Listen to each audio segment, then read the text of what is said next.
So, without further ado, I will introduce to you in just a moment Louise Hull, who is one of the team leaders within the Family Intervention Service. Thank you, Steve. Hope everyone can hear me. I had a few issues joining. Okay, so I'm here to talk to you about the PMEX team. And just to make sure that everybody has an overview and an understanding of who we are. So as Steve kindly introduced, we are part of the Family Intervention Service, and I stand alongside them, leading a very small team of 8 who consist of 4 MISPA workers who do return home interviews for children when they've been missing, and 4 exploitation workers. And I will come on a little bit more to that as we go along about what they actually do and the reasons why we've done what we've done. Okay. So I thought I'd start off this afternoon by looking at the number of children in Somerset that we have that are reported missing, because it surprises people. The slide you can see at the moment shows the total number of missing episodes in the different quarters of this year. And the end of last year, sorry, and a comparison there between ones that were CLA, so looked after children, and those that weren't, just so you can see the difference in balance. Historically, we used to get a peak in the summer months because the weather was nice and children were off enjoying themselves, and then it used to dip in the winter. But what we found over the last couple of years is we are getting a more consistent level of children being reported missing. There are some which we would say are maybe not appropriate reporting, where a child is visual, can be seen, but is refusing to come home. That's not a missing child. But there are a high number where there are concerns around their whereabouts, who they're with, the activities that they may be partaking in. And so we're doing quite a bit of work in the background at the moment around making sure that we're being able to put our resources into play for the most appropriate children and not just a blanket response. And we are starting to see some positive outcomes from that. So I'm hoping that over the next couple of quarters, we'll see a reduction in the number of missing episodes being created for our young people. So we have a dedicated MISPA team, and the role of these workers is to fulfill our statutory duty to offer a return home interview for every child on every occasion that they go missing. So if we have a child who goes missing every single day, we will attempt to contact them following that each individual missing episode and give them the opportunity to talk.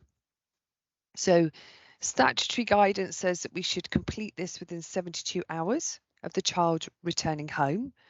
We do everything we can to fulfill that requirement. However, because of the way that our systems work, it can sometimes take a few days for us to actually know that that child has been returned or has come home, which means that we don't always hit that 72-hour. But we do everything we can to get hold of them, to speak to them, to offer them that opportunity as quickly as possible. So what are we aiming to do through the return home interview process? And this is where it fits in really with the exploitation and the prevention and intervention. So we want to capture the child's voice. We'll get a lot of information from social workers, phys workers, police, schools around why this child has gone missing. But the really important thing is to hear the voice of the child. So we're trying to understand why they've gone missing. What was it that led up to that? Was it something that was happening in the home environment, which has pushed them away? Have they got friends that they want to be with? So that's pulling them. So we're constantly listening to those push and pull factors and trying to record those so that it gives us a bit of insight as to what's going on in our area. Obviously, if they're willing to talk to us, we'd like to know what happened when they were missing. So where did they go? Who were they with? And because we have 4 dedicated workers, they get to know these children really well. And that enables us to do a huge amount of information gathering and safeguarding for our children. And they don't have to keep repeating their story. So it's interesting what we can find out sometimes that nobody else has before. Whilst we would like to stop children going missing full stop, we have to recognise that if a child wants to go, they're going to go. We can't lock them up. We can't lock the doors unless there's exceptional circumstances. So we work with the children about reducing the risks associated with them going missing. That could be as simple as helping them to get their forms, return home interview. Sorry, I did see the question. Yeah, so we help them to make sure they've got contact numbers for might be out of hours social care. It might be missing persons charity, anybody that they can get in touch with if they feel like they need help whilst they are missing. The information that we gather through this process helps inform us of young people that are going missing and are deemed as high risk. We hold a weekly meeting where we review all the children that have been missing in the previous week, look at the information that we've gathered, any known risks, names that may have come up, people that they're hanging around with, and that helps us to create a multi-agency response to preventing risk of harm to these young people.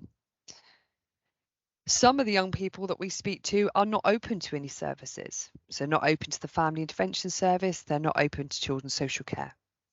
So as part of our process, we will put referrals in with consent from the parents where we feel that value can be added and there is a safeguarding need for these children.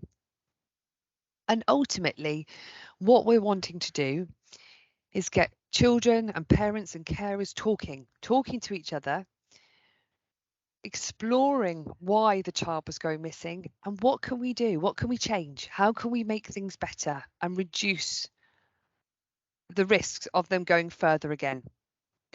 missing again. Apologies. So we had an Ofsted inspection, and one of the areas that they focused on really heavily was around missing children.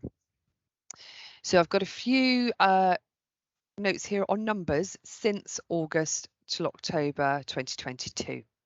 Okay. So between the beginning of August and the end of October, we had 420 occasions of a child being reported missing and then found. That equated to 305 individual children. So from that, you can see there's quite a few children that are going missing on a regular basis. Out of those 420, 230 of them were looked after children at the time of going missing. That doesn't mean that they were all Somerset County Council children. They may be children from other local authorities that are placed in Somerset, but we collect the data for them as well, because we take on the responsibility for the return home interview process. Now, out of those 422 occasions where a child was reported missing, 111 children had a CE banner on our system. So that meant that there is a known or assumed risk around exploitation or risk of harm to them. So this just demonstrates how we join up that process at looking at all the children, but how many of them are at risk of exploitation. And again, so you can see it's quite a high number, and it's what are we trying to do about that? So the other part of my team, which are the exploitation workers, okay, as I said, we've got 4 of those, and they work with referrals that come into the family intervention service, where the primary concern, the primary need for that family is around a child and exploitation. So our aim is to work intensively with young people, where they've got links to county lines or any other form of exploitation. It could be online grooming, it could be sharing of images, anything where we believe there is a potential risk of harm. And we work with them, as I say, intensively, hopefully seeing them anything between 2 to 4 times a week. And we know that with a lot of these young people, we need that flexibility. so that we can respond when they're available, so that we don't get disheartened if they don't want to speak to us for 2 weeks. That's fine. We just keep going and keep going. And our aim is to reduce the need for children of this cohort to end up being under children's social care, with obviously the primary concern being their safety and their well-being. So again, like our MISPA workers, they gather intelligence around what's going on for that child, who they're associating with, the areas that they're visiting, instances that they're involved in. We pull that all together to enable us to have that multi-agency response. And we also want to provide opportunities for these young people to engage in activities away from exploitation, so breaking the cycle. And we work with them around education, future aspirations. Are there any activities they're particularly interested in? You know, we have a lot of older ones going on 17 who didn't have a great time at school. How can we get them into traineeships or apprenticeships? How do we help them get those educational qualifications they need? So the aim is that it's really intensive work. Right. So hopefully that just gives you a quick snapshot of who we are and what our aims are. Thank you very much, Louise. That was really helpful. No problem. So just a couple of things in chat. Yep. One is around kind of the percentage of children who agree to return home interview. And just with that, I wonder if it might be helpful to kind of explain sort of what a return home interview actually is and what that might Yes, look like. Is that okay? of course. Yes. So first thing we do is when we get notified that a child's been missing and been found, we look at our database, we see who's involved with that child already and any background information that we can acquire. The reason for that being that when we pick up the phone, and it's usually a phone call as a first initial attempt at contact, we have a very, very small window to try and engage this young person. And if we've never spoken to them before, it's really helpful if we know a little bit about them to kind of hook them into a conversation. We will offer the return home interview, as I said, to every child. It is not compulsory. It is completely voluntary on their behalf. But we are open to completing that discussion in as many different forums as we can identify. So it could be on the telephone. We will go out and visit them face to face if that is what they would prefer. We do things over all different sorts of social media platforms. The important thing is that when we agree to contact a child or turn up and visit them, we will do that. We are very aware, though, that they have very busy lives, don't they? Very busy lives. And if they don't pick up the phone, respond to a message, we will continue to try for a couple more occasions. And hopefully they will either say, yeah, I'll talk to you, or they'll go, no, I'm not interested. In which case we don't have much of an option there because we can't force it on them. We do, however, talk to parents and carers at the same time, especially if the child doesn't want to speak to us directly, so that we can gather a bit more contextual information. And as I said, the information that we gather, if they have a social worker, the social workers have access to that information, as do the IROs. If they're open to the family intervention service, similarly, they can read the information that's been gathered. Anything that is really pertinent and warrants a information sharing through Topaz, we will do that.